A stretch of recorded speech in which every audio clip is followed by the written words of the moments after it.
It's Spinksy again with PLXOutdoors, and today is February 3rd, Thursday. And as you can see, the front is here.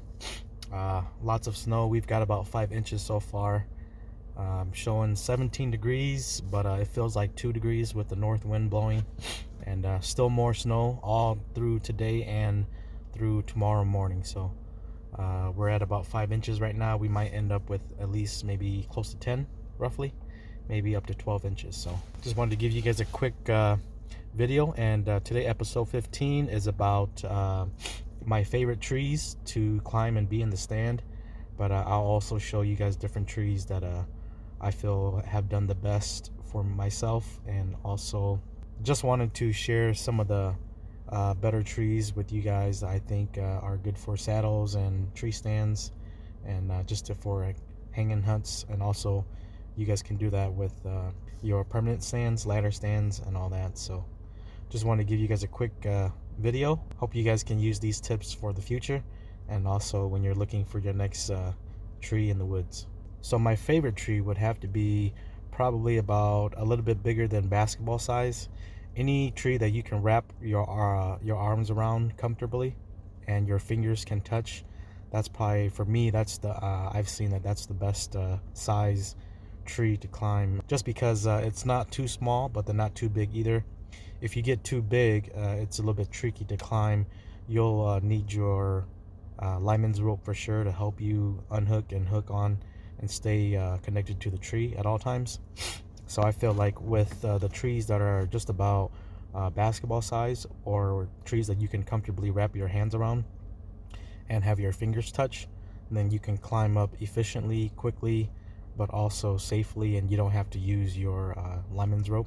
If you're going on trees that are a little bit too small, say volleyball size or smaller, they can work, but I found that they do sway a lot when you're moving in the tree, and just getting all your gear up, and when you're getting ready to shoot your bow and arrow, or your rifle or muzzle loader, there is some movement just because the tree is a little bit thin, and as you climb up it gets thinner and thinner. So the more you move, then that affects the whole tree, and then the tree itself would tend to move as well. And then, like I said, the bigger the tree is at the base, for instance, if it's a tree that you cannot wrap your hands around and your fingers touch comfortably, you'll find that the higher you go up, the more you'll have to use your lineman's rope, just for a safety aspect, and it'll take a little bit longer. But also when you're up in the tree, you'll find that the bigger trees that you're climbing up into, when you're set with your saddle and your tree stand, that it is a little bit tougher to shoot around. If the deer come from your back sides, you'll have to lean out a little bit more and just adjust, just because the tree is taking up so much space. So I do prefer a tree that's about maybe basketball size, and like I said, anything that you can wrap your hands around, I highly stress that, just because it'll make it easier to climb up. But then also when you're making your shots around the tree, you won't have to lean out as much, so it's a little bit safer. So what I found is that the best trees for me that I've been in are oaks, and also hickory trees. Usually these hickories and oak trees do have a lot of limbs, as you can see here, and they just help with concealing you, and also easier for you to blend into the tree and look like a limb yourself, instead of a bare tree that is straight vertical with no limbs. Just makes it a lot harder to conceal yourself, just because you're more exposed to the deer. So the only exception I found that I would sacrifice a vertical tree with no limbs would be if that is the only tree left in the spot that is the best spot to be in, or the spot to be in. I would not climb that tree unless that was the situation. So if you can, try to find a tree with limbs. That's just going to help you in the long run. But also, like I said, the only exception is if that tree is the only tree that you can't get up into in that spot, and there are no other trees, then yeah, I would go ahead and climb it.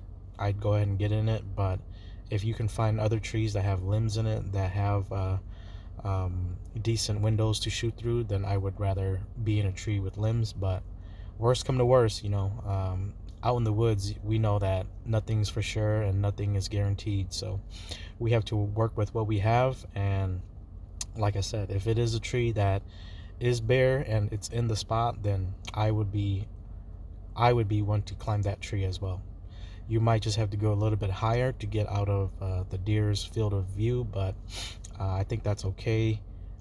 Preferably, like I said, we want limbs below us and above us just to break up our image in the tree.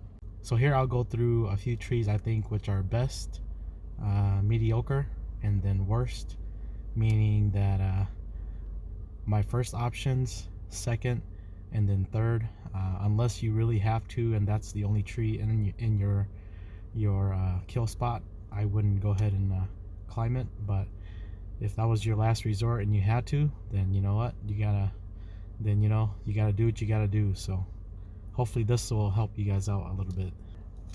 All right guys, so in closing, just wanted to share with you guys a few trees that I like to climb. Basically, look for limbs, look for trees that have good cover, but also make sure that you have your windows to shoot through.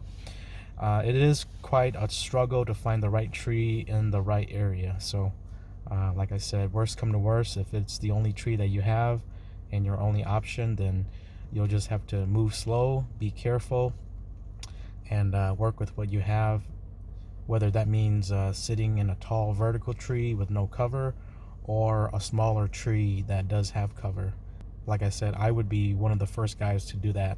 If that was the exception and the only tree in that area, then yes, I would do that. But preferably, like I said, always looking for a tree with limbs, with cover, just so that when the deer come in, you have a little bit more forgiveness to move around and not be as easy to pick off. All right, guys. So in closing, just want to say thanks for sharing all of our videos with your friends and family. Also, don't forget to participate in our Patreon page, and we have a bunch of stuff to come yet. If you guys have any suggestions or questions, go ahead and shoot them at me on social media or through YouTube here, and I'll be sure to reply as soon as possible. And basically, before I sign out, just want to say good luck to everyone. Be safe out there, drive safe in the snow and ice, and hopefully tomorrow, as soon as this front is over with, I can be out and start scouting a little bit more and put a few hours in the stand. Hoping to try a couple more new areas, and trying to get this buck down with my last tag. So time is ticking and baby is coming in about 3 days. So trying to get this done for you guys, and also just trying to help you guys fill your tag as well. Again, good luck, be safe, and we'll see you guys on the next episode. Thanks.